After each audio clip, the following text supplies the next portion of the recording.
when families tend to come to us with more than one child at home, there's dynamics. Yes. And so how to work with all the different dynamics. Yeah, I think sometimes parents aren't quite sure how to involve their other children, or maybe, what's the word? Uninvolve them a little bit when they're too involved. Yeah. Yeah. No, I love that you said dynamics, because what came to my mind is that there are trends of similarities in our families, and we're going to share that today, but that there's so much uniqueness to the sibling dynamic and the family dynamics that there's never two that are exactly the same. So it's really important to really think about how the child with SM is impacting the other children, how the other children are impacting the child with SM. What if you have multiple children in the family with SM, which, just an FYI for our listeners, it tends to be more of the genetic, socially anxious kids that is the case with, unless they're identical twins that have the same sort of challenge developmentally or learning or something. But in my experience, I don't know about yours, it's usually that kind of family history of the social anxiety component where you have multiple members that might be selectively mute. Do you find that as well? Yes.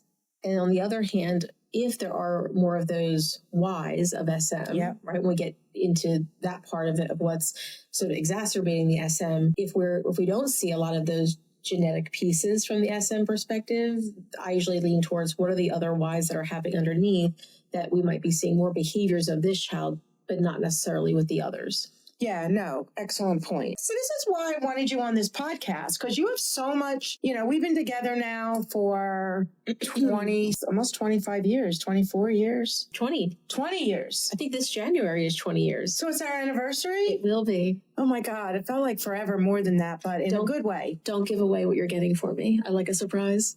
Oh, okay. I'm going to need the help of the staff to come up with something really special. 20 years? 20 years. 2 decades. Oh my goodness. Wow, that's insane. But the reason that's so wonderful is that the amount of experience that you have with me together, talking together, sharing families, patients together, and just the amount of experience we both have with SM between your 20 and my 30. You're talking, and I'm like 30 plus being a physician, right? So you're talking like 55 years of experience, 50 in SM, basically, the SM world. That's 50 years of experience. That's a lot of experience. So we have a lot to kind of share with our families today. So let's talk about some of the effects with the sibling dynamic.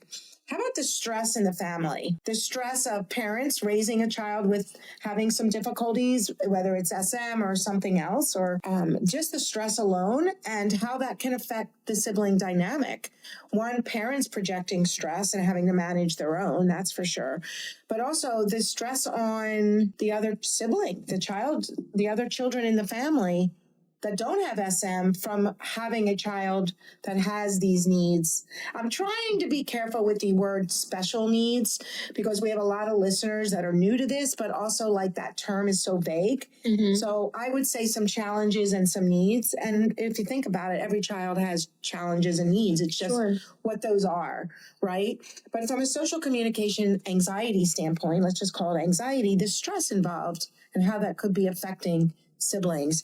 Would you like to share like what you see in some of your families? Yeah.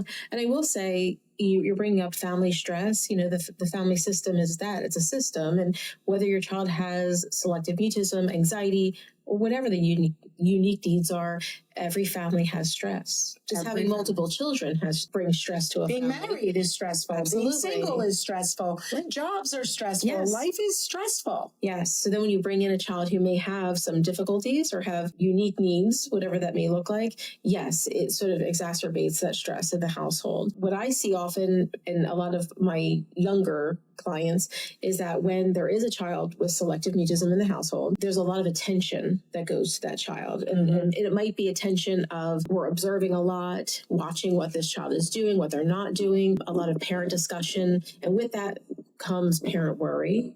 Maybe parents are on the same page in terms of what to do next. And that creates stress in the household. So there's that parent dynamic piece.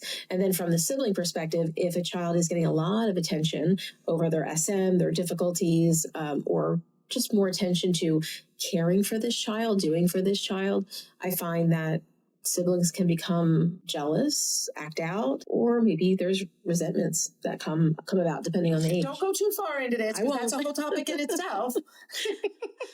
But you talked about the child with SM and then the stress that could cause when the attention is on that child. We have other families where the child with SM is almost like when we see them for a consult, let's say, and we're directing families to parenting goals and changing behaviors, the psychoeducation, needing to educate others, implementing the goals, the games, whatever it might be, that will say, I have 3 other children, 2 of them, one's on the spectrum, another one has learning challenges. My husband lost his job. Like, there's so much other stuff happening. And with those other children that have other stressors that are causing their attention as a parent, I've seen it where the child with SM is the one getting neglected and their needs are not getting met. So it works on both sides. Absolutely. And I think the key is to really look, that statement, look, listen, and learn, like, really look within the family. How is this affecting everyone? Whether it's SM or it's the other child that has their own challenges and needs that are beyond typical childhood, how is that affecting the child with SM? So it's not an easy answer. Right. And for many families, they're so engrossed in this that they can't see the forest through the trees, or the trees through the forest. What is the statement there, Jen? To see the trees through the forest? Yeah, exactly. Like, they can't see it because they're so enmeshed. So it is about working with your treatment provider to really help you pull it out. And I know that's what a lot of our families so appreciate, is we're able to see it and say, hey, this is what I'm seeing. Here's some things you could do. So I think that increase in stress is really important. And like you said, how it manifests itself. And that kind of leads me into how some families will have different siblings, and different families will take on different roles. So I'm thinking of some of my older siblings, of child with a younger child with SM, how some will take on a caretaker role. They'll be the person that protects, that caretakes. Caretaking and protecting are similar, but they can be a little bit different. Sure. I'm thinking of my 13-year-old sister, the 9-year-old sister, and the child that's 5 with SM, and they're little mommies. Yes. Right? Yeah. I was going to say that I had a client who the child with SM was 5, sister was 11. Yeah. And oftentimes in session, it felt like we were having parent discussion with 3 parents. It was mom, dad, and their 11-year-old. Yeah. And all of them were very much all doing, and it felt uneven. Right, that the child role wasn't the child role. She was really coming into it, that caretaker role, and that can be good and bad. Right, absolutely. Let's dive into this one. So you mentioned something that I think is important, which is you have, as we were discussing examples, and you said on one hand you could have a child with SM kind of neglected. And then the other part is they're getting all the attention. And in my notes, I sort of wrote down like a seesaw, because you do have different presentations in the household, different dynamics. And what I love about SCAT and this world is that there's no one way to treat. There's no one specific strategy. It really is adapted to what is the family's needs, not just the child. That's the whole child approach is the family. And so I love that piece. I just want to point that out, that no matter what a family is going through, it's a family's unique needs, and there are strategies to better understand that family, and that's important.